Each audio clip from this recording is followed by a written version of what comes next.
Halo semua, di video kali ini saya akan membahas satu ketentuan yang disebut dengan extreme return di MSCI.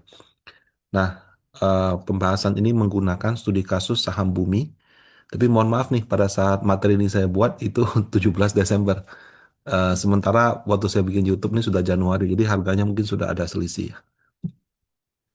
Nah, di beberapa konten yang lalu, saya sudah membuat perhitungan ya. Kalau misalkan bumi mau masuk ke MSCI standar dengan ketentuan November 2025 dengan asumsi-asumsi kurs dan segala macam, itu kira-kira harganya minimal 278. Nah, per 17 Desember ini harga bumi telah 348. Malah per Januari lebih parah, sudah 400-an gitu. Nah, sekarang kalau dia sudah di atas harganya, pasti masuk nggak? Ya secara teori kan minimumnya 278. Kalau di atas itu masuk dong. Tapi nanti dulu gitu. Ada satu ketentuan yang ditetapkan oleh MSCI yang kalau itu dilewati itu bisa nggak masuk gitu. Nah, ketentuan ini disebut dengan extreme return. Jadi extreme return ini adalah upaya MSCI mencegah ya suatu saham digoreng harganya tinggi-tinggi lebih masuk dalam kriteria standar. Karena kan dia pakai matematika. Kalau memenuhi secara angka masuk ya masuk gitu. Nah, karena pendekatan MSCI ini matematis, untuk deteksi saham gorengannya dia juga pakai pendekatan matematis. Dia tidak pakai PE, tidak pakai PBV, tidak pakai net present value. Pokoknya dia nggak pakai metode valuasi. Dia pakai metode matematika. Nah, ketentuan tentang extreme return ini dicantumkan di dalam dokumen MSCI setiap evaluasinya. Nah, awalnya dia pakai return absolute. Jadi kalau misalnya angkanya mencapai sekian persen, maka itu di take out gitu ya. Tapi seiring dengan perkembangan, saya lupa entah kapan, itu diganti jadi excess return. Nah, maksudnya begini. Jadi kalau misalnya ada harga saham naik 100% dalam 5 hari, itu tidak pakai angka 100%. Tapi 100% dikurangi sama rata-rata aritmatik atau simple average daripada saham sektor sejenis di negara itu.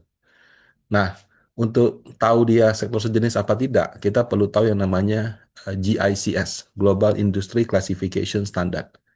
Nah, mungkin dulu kita itu ada sektoral saham, kemudian di 1 tahun dirombak semua. Nah, itu sebenarnya dulu si IDX itu menyesuaikan sektoral Indonesia dengan GICS. Karena kalau nggak sama, nanti eh, ketika saham Indonesia dilihat oleh investor asing, menurut Indo itu sektor A, tapi ternyata menurut asing ini sektor B gitu. Nah, sebenarnya tujuannya untuk mengadopsi itu. Nah, kalau di IHSG itu saat ini ada 11 sektoral, ada energi, basic materials, industrial, consumer non-cyclical sama consumer cyclical. Gampangnya gini, kalau non-cyclical itu artinya nggak ada siklusnya. Kamu harus makan setiap waktu. Berarti itu konsumen yang sektor barang pokok. Kalau consumer cyclical itu yang bukan bahan pokok, karena cyclical kan. Lagi pas musim ya makannya banyak, kalau nggak musim ya nggak ada. Ya, jadi cyclical sama non-cyclical. Ada healthcare, financial, property real estate, teknologi, infrastruktur, transportasi, dan logistik. Nah, jadi itu 11 sektoral yang ada di Indonesia. Di bawah itu ada subsektor lagi gitu. Nah, sementara kalau 11 sektornya GICS, itu di dokumen MSCI ini mirip-mirip ada energi, ada material, industrial, consumer discretionary, consumer staples. Nah, ini kurang lebih kayak staples ini mungkin istilahnya non-cyclical. Staples itu pokok harus dimakan gitu. Kalau discretionary artinya kapan konsumen mau ya dia konsumsi, kalau nggak mau ya nggak konsumsi. Makanya ini cyclical. Ada healthcare, ada financial, ada IT, ada ini kita nggak ada communication services. Utilities kita mungkin infrastruktur sama real estate. Jadi kalau di GICS itu, oh sorry, kalau di GICS itu eh, Indonesia ada transportasi dan logistik, di GICS nggak ada. Ya, kalau di GICS ada communication services, di Indonesia nggak ada. Nah, sisanya kurang lebih sama gitu. Jadi kita adopsi, tapi mungkin masih ada satu dua perbedaan karena business wise di Indonesia sama global mungkin ada perbedaan. Nah, 18 saham MSCI standar di periode November 2025 itu kurang lebih seperti ini. Ada Telkom di communication, Goto di consumer discretionary. Kalau di sini berarti consumer cyclical gitu ya. Saya nggak tahu Nikoto di Indonesia masuknya itu transportasi atau masuk consumer discretionary. Tapi menurut si asing masuk consumer discretionary. Baru Cepin, Amat, Indofood, Staples barang pokok kan. Nah, ada DSSA, Cuan UNTR, Energi, Bank, Finansial, Industrial, Aman itu Materials, kemudian Brand itu Utilities. Nah, eh, dari 18 saham ini yang paling banyak cuma finansial sama material, 44. Sisanya 3 sama satu. Tidak ada 5 saham. Nah, kenapa 5? Karena di dalam ketentuan MSCI, dia itu menggunakan 5 karena rata-rata aritmatik dari minimal 5 saham. Kalau misalnya sahamnya kurang dari 5, maka dia akan pakai return negara itu. Ya, jadi kalau lebih dari 5, average daripada excess return itu artinya return saham dikurangi average return daripada 5 saham atau lebih suatu sektor yang sama. Tapi kalau misalnya nggak ada 5, ya sudah pakai satu negara, pakai IHSG-nya gitu. Nah, bumi itu masuk dalam kategori energi gitu ya. Sementara yang sejenis cuma ada DSSA, Cuan, sama UNTR. Sehingga kurang dari 5. Karena kurang dari 5, maka yang kita pakai itu adalah excess return. Nah, karena nggak ada 5 saham, saya pakai MSCI Indonesia ini juga asumsi ya.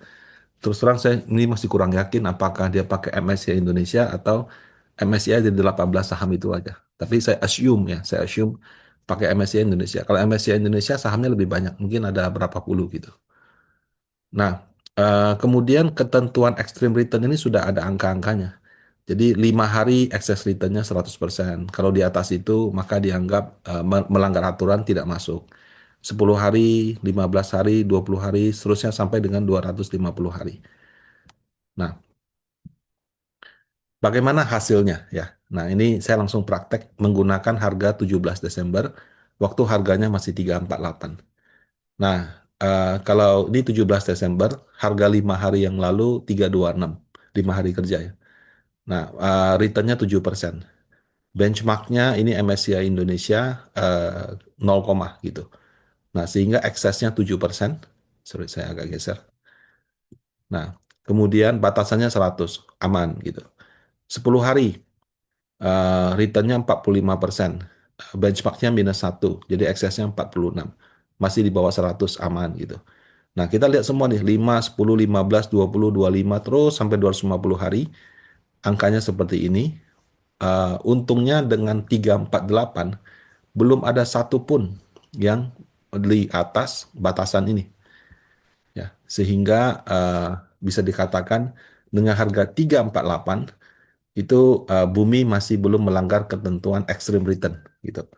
Nah, sehingga dengan asumsi kriteria lainnya terpenuhi, apabila pada saat evaluasi harganya 348, maka itu masih berpeluang masuk dalam MSCI. Seperti itu. Nah, kalau 420 gimana Pak? Ya harus dihitung dengan harga 420. Tapi pasti aman nggak? Sebetulnya nggak begitu. Kenapa? Karena kan ini dihitung berdasarkan posisi 17 Desember. Yang benar itu adalah dilakukan di tanggal cut off. Jadi MSCI itu ada satu tanggal cut off untuk menentukan sahamnya masuk, sahamnya keluar. Kan harga saham naik turun, naik turun, naik turun. Pakai harga tanggal berapa? Sama juga extreme return ini juga menggunakan satu tanggal cut off gitu. Jadi misalnya pada saat yang hitung inclusion Februari nanti, tanggal cut off-nya adalah tanggal sekian, maka market cap, free flow market caps, return, likuiditas, ATVR semua dihitung menggunakan harga tanggal itu. Nah, jadi aman per 17 Desember tidak berarti aman for good. Itu harus dihitung pada saat tanggal cut off gitu. Nah, MSCI ini sangat strict. Jadi kalau semua kriteria yang terpenuhi, tapi returnnya ketinggian alias digoreng gitu ya, maka inclusion ke standarnya bisa dibatalkan. Nggak cuma ke standar, ke small cap juga bisa dibatalkan. Nah, sebagai informasi nih, saya sih berencana ya, sekali lagi baru berencana, menyelenggarakan seminar tentang MSCI ini mungkin kalau nggak di akhir Januari, di awal Februari. Ya sedang atur-atur ya. Siapa tahu kalau ada yang minat, kalau nggak ada yang minat apa boleh buat, ya terpaksa dibatalkan. Tapi kalau misalnya ada yang minat, saya berencana sih menyelenggarakan kalau nggak di akhir Januari, awal Februari 2026 ini. Nah, bagi yang berminat bisa terus ikutin konten saya di sosmed ya. Nah, demikian. Terima kasih, semoga bermanfaat.